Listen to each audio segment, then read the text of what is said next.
ایک دفعہ پھر میں آپ سب کی خدمت میں اسلام پیش کرتی ہوں۔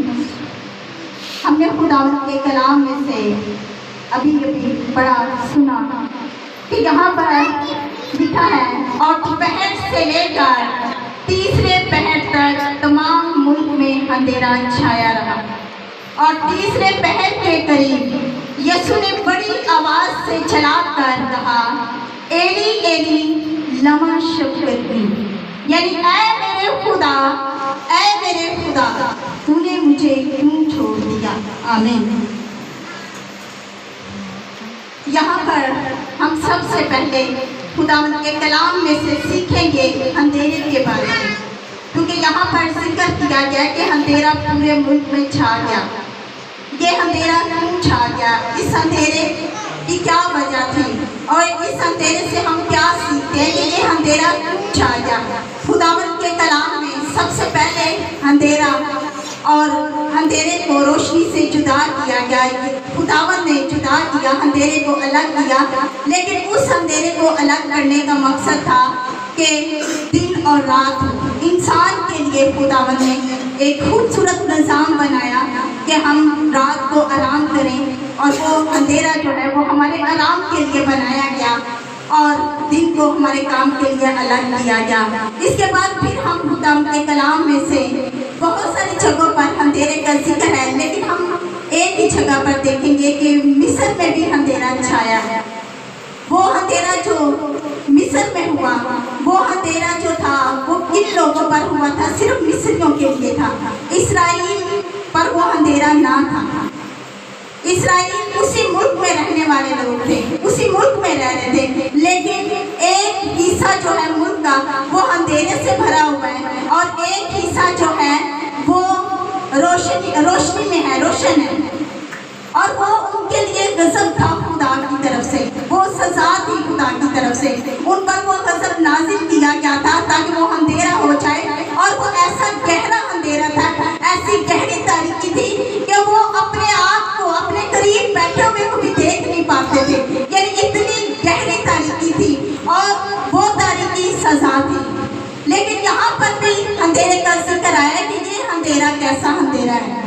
اس اندھیرے کے بارے میں ہم سیکھیں گے، اور یہ اندھیرا جو ہے پورے ملک میں، یعنی یہ اندھیرا جو ہے پوری دنیا میں چھا گیا اندھیرا، یعنی یہ پوری دنیا میں اندھیرا ہو گیا، جبکہ وہ وقت جو تھا وہ اندھیرے کا نہیں تھا، لیکن اندھیرا چھا گیا، اور یہ اندھیرا جو ہے وہ ظاہر کر رہا تھا پوری دنیا کے گناہوں کو، کہ یسوع مسیح جو ہمارے گناہوں کو لیے ہوئے صلیب پر لٹک رہا تھا، جس نے ہمارے گناہوں کی خاطر بہت تکلیف سہی، جب اس کو ہاتھوں میں کیل ٹھونکے جا رہے ہیں، جب اس کو کوڑے مارے جا رہے ہیں، یعنی ہر طرح کی درد، ہر طرح کی تکلیف دی جا رہی ہے، اور اس تکلیف کے بعد جب اس کو صلیب پر لٹکا دیا گیا ہے، تو تب وہ ساری دنیا کے گناہ اس کے ساتھ تھے۔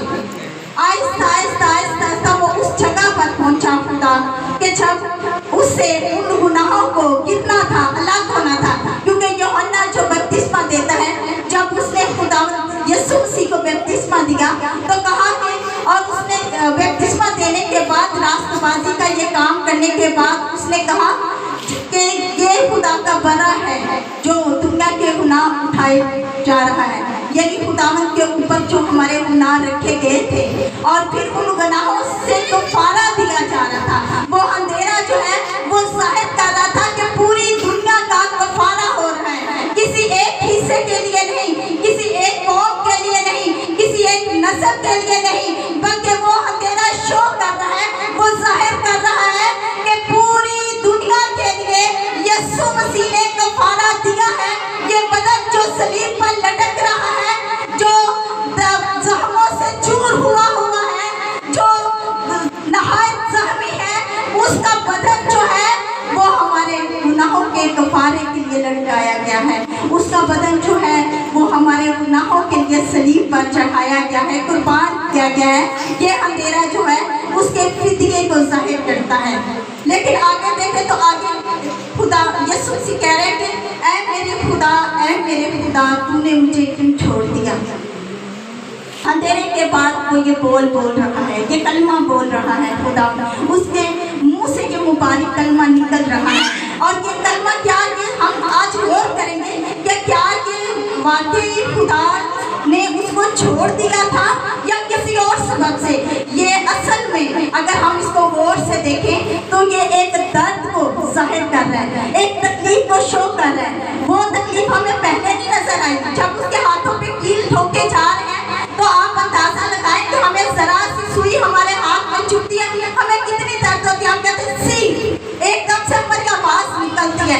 लेकिन यीशु मसीह के हाथों पर जब कील लगाए जा रहे हैं, जब उसके बदन के ऊपर गोले मारे जा रहे हैं, उसने उफ तक नहीं की, वो बिल्कुल बोला नहीं, वो खामोश रहा, वो खामोशी से उस दर्द को और उस तकलीफ को सह रहा है। लेकिन फिर भी हमें यहाँ पर ये नजर आ रहा है कि यीशु मसीह बहुत तकलीफ में है, बहुत मुश्किल में है। असल में ये तकलीफ और ये मुश्किल किस चीज़ के लिए थी? ये अब जब खुदावंद चलाया है तो क्यों चलाया है? पहले तो अब तो कोई जख्म नहीं है, अब तो उसको कोई मार नहीं रहा, अब तो आराम से बस उसको जो दर्द देना था, जो तकलीफ देनी थी वो दे के सलीब पर लटका दिया गया है। तो अब ये क्यों चला है? अब हमें गौर करना है कि इसके चलाने का सबब क्या है। यहाँ पर वो दर्द, वो तकलीफ इतनी शिद्दत से है, जैसे अगर हमारे हाथ के साथ कहीं हम एल्फी लगाते हुए किसी चीज़ को जोड़ते हुए हमारे हाथ से चिपक जाती है, तो जब हम उसको उतारते हैं हमें तकलीफ होती है ना हमें। और क्या हमारे साथ कोई ऐसी चिपक जाती है, कोई चीज़ ऐसी चिपक जाती है जो हमसे नहीं उतरती, और बस उसके साथ स्किन भी हमारी उतर जाती है और हमें बड़ी तकलीफ होती है। ये तकलीफ कुछ भी नहीं है। लेकिन उस वक्त जब खुदावंद के ऊपर गुनाहों को रखा गया था, जब वो गुनाह हमारे गुनाहों की खातिर मसलूब हो रहा है, सलीब दिया जा रहा है, तो तब हम उससे गुनाह उतारे जा रहे हैं, वो गुनाह गिर रहे हैं, वो गुनाह जो हमारे गुनाह थे, जो हमारे झूठ के, फरेब के, हर तरह की बदकारी के, हर तरह के इनकार के गुनाह जो हैं, वो जब गिर रहे हैं तो तब खुदावंद को तकलीफ हो रही है। वो उस दर्द को जाहिर कर रहे हैं कि वो खुदावंद कितनी तकलीफ में है, कितनी अज़ियत में है। ये कलमा खुदावंद की दर्द को जाहिर करता है, उसकी दर्द की शिद्दत को जाहिर करता है कि यीशु मसीह कितनी तकलीफ में है। लेकिन ये तकलीफ मेरी और आपकी खातिर को सह है।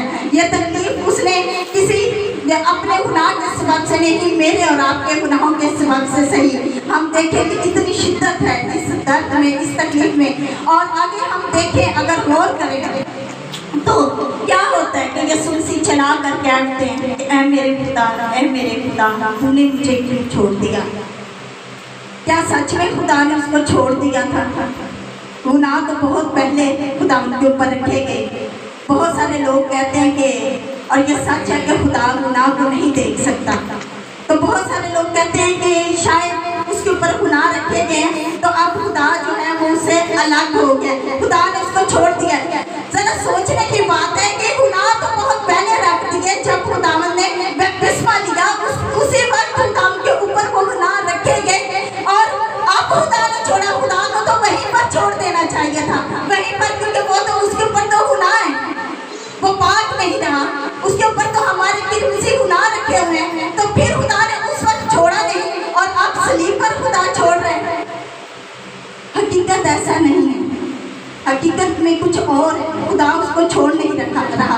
अगर हम आदम को देखें, जब आदम और हवा ने गुनाह किया और जब उसको अबाए अदन से निकाल दिया गया, जब वो अबाए अदन के इर्द गिर्द बाड़ लगा दी गई, आछी बाड़ लगा दी गई ताकि वो दोबारा उस बागे अदन में ना चला जाए। यहाँ पर भी खुदा की मोहब्बत जाहिर हो रही है। खुदावंद ने क्यों उसी वक्त जो है उसके गिर्द बाड़ लगा दी? क्योंकि खुदावंद जानता था कि ये अब आदम और हवा जो है वो गुनाह की हालत में, अब ये गुनाह में है, और इसी गुनाह की हालत में अगर ये वो जिंदगी वाला दरख्त जो उसी बागे अदन के अंदर जिंदगी का दरख्त है, अगर उसी में से फल खा लेगा तो ये हमेशा जिंदा रहेगा, और फिर ये हमेशा गुनाह में रहेगा। अजीजों, ये उसकी मोहब्बत वहीं से आदम के साथ चली आ रही है, और आदम को खुदा ने छोड़ा नहीं है। आज अगर हम देखें तो ये मसलूब किस लिए हो रहा है? आदम के गुनाहों के लिए। जब इस आदम के गुनाहों के लिए मसलूब हो रहे हैं तो आदम जो गुनाह करता है,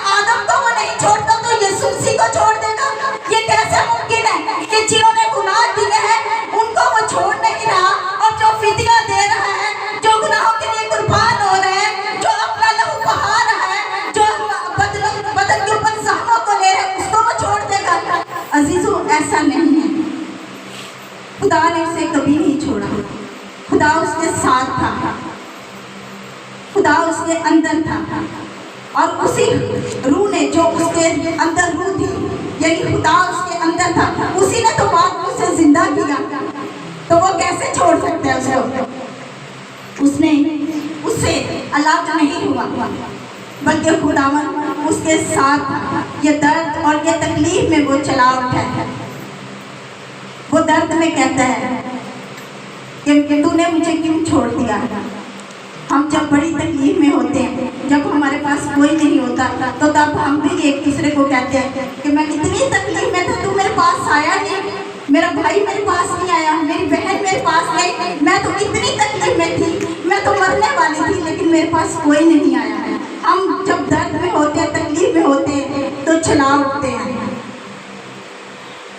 असल में खुदावन ने उसे नहीं छोड़ा, खुदावन उसके साथ था, खुदावन उसके अंदर था। खुदावन क्योंकि वो आदम से मोहब्बत रखता है, और जब उसको बाग़-ए-अदन से निकाल दिया गया, तो तब भी उसने उसकी सारी ज़रूरतों को पूरा किया। अगर खुदा साथ ना होता, इंसान के आदम के साथ ना होता, तो उसको कैसे उसकी सारी ज़रूरतें पूरी करता? वो उसकी सारी ज़रूरतें पूरी कर रहा था, लेकिन उसके सिर्फ इस गुनाह से छुड़ाना चाहता था खुदा, और इसी गुनाह से छुड़ाने के लिए उसने ये मनसूबा, ये प्लान बनाया, ताकि एक पाक बदन पे ऐब बदन जो है वो कुर्बान किया जाए, ताकि उसकी कुर्बानी के वसीला से आदम वापस फिर अदन की तरफ आए, फिर खुदा के साथ मेल मिलाप हो जाए। उस मिलाप के लिए उसने ये सारा दुख, ये सारा दर्द सहा। खुदा उसके साथ था, खुदा ने उसे नहीं छोड़ा था अज़ीज़ों। और ये उसका चलाना जो है, ये सिर्फ उसके दर्द को और उसके दुख को बयान कर रहा है, क्योंकि वो गुनाह उतर रहे थे, उसके बदन से उतर रहे हैं, गुनाह उसके बदन से गिर रहे हैं, इस वजह से वो चला रहा है। और वो दर्द, वो तकलीफ पहले वाली दर्द से बड़ी दर्द थी, क्योंकि सारे गुनाह जो थे उसके बदन के साथ चिपक गए, और एक चिपकी हुई चीज को निकाला जा रहा है, उसने कुर्बान किया है, और इसी वजह से वो इतनी दर्द और तकलीफ में है। और इस कलमे से यही जाहिर होता है कि खुदा ने उसे नहीं छोड़ा, बल्कि उसके ये कलमा उसकी दर्द और उसकी तकलीफ उसको जाहिर कर रहा है, उसकी शिद्दत को जाहिर कर रहा है, क्योंकि दर्द और ये तकलीफ कितनी शिद्दत से है। खुदा हमसे प्यार करता है, वो हमें कभी भी नहीं छोड़ता, और इसी तरह खुदावन उसके साथ था। खुदावन ने इस कलमे में हर किसी से अलग नहीं किया, बल्कि वो उसके साथ था। इसलिए हमें खुदावन के कलाम को समझना है कि खुदा हमसे कभी भी अलग नहीं होता। वो यहाँ सलीब पर भी अपने बेटे से अलग नहीं हुआ, उसके साथ था। अगर वो खुदावन उससे अलग हो जाता, तो वो बाकी कलमात कैसे बोलता? वो तो वहीं पर वो बदन मर जाता, वो बदन, क्योंकि उसको 7 कलमे पूरे कहने थे, ये चौथा कलमा है। अगर वो खुदा से निकल जाता, रूह से अलग हो जाती, तो वो कभी भी वो कलमे ना बोल पाता, वो बदन दफन होने के लिए दे दिया जाता। इसलिए अजीजों, हर किस इसका मतलब ये नहीं कि वो खुदा से अलग हुआ, बल्कि इसका मतलब है, इससे जाहिर होता है, इससे शो हो रहा है कि वो उसकी दर्द और उसकी तकलीफ कितनी ज़्यादा है। और वो तकलीफ और वो दर्द किसके लिए? हमारे लिए। जब वो हमारे लिए इतनी दर्द तकलीफ सह रहा है, तो अजीजों, हमें भी अपनी ज़िंदगी उसके अहकाम के मुताबिक गुजारनी है, उसके हुक्मों के मुताबिक गुजारनी है। जब वो हमसे इतना प्यार करता है, इतनी मोहब्बत करता है, तो हमें भी अपने गुनाहों को से हटना है, उससे पीछे होना है, क्योंकि वो गुनाह तो उसने हमसे अलग कर दिए, वो तो उसने हमारे गुनाहों को हमसे अलग कर दिया, जुदा कर दिया। फिर हम दोबारा क्यों उन्हीं गुनाहों की तरफ जाते हैं? फिर जिस दलदल से उसने हमें निकाला, हम फिर आज दोबारा उस दलदल में क्यों जाते हैं? हमें उस दलदल से अलग होना है। उसने इतनी तकलीफ सहकर हमें इस दलदल से निकाला है, इतना दुख सहकर उसने हमें इस तकलीफ से निकाला है, तो जरूर है कि हम उसकी हजूरी में रहें और गुनाहों में वापस मत लौटें, गुनाहों की तरफ ना जाए, बल्कि खुदावंद की तरफ रजू लाए, उसकी तरफ चले। अपने कदमों को गुनाहों की तरफ, पीछे की तरफ ले जाने की बजाय हम आगे बढ़े और सलीब को देखते हुए हम खुदावंद के हजूर आए। खुदावंद हम सबको बरकत दे।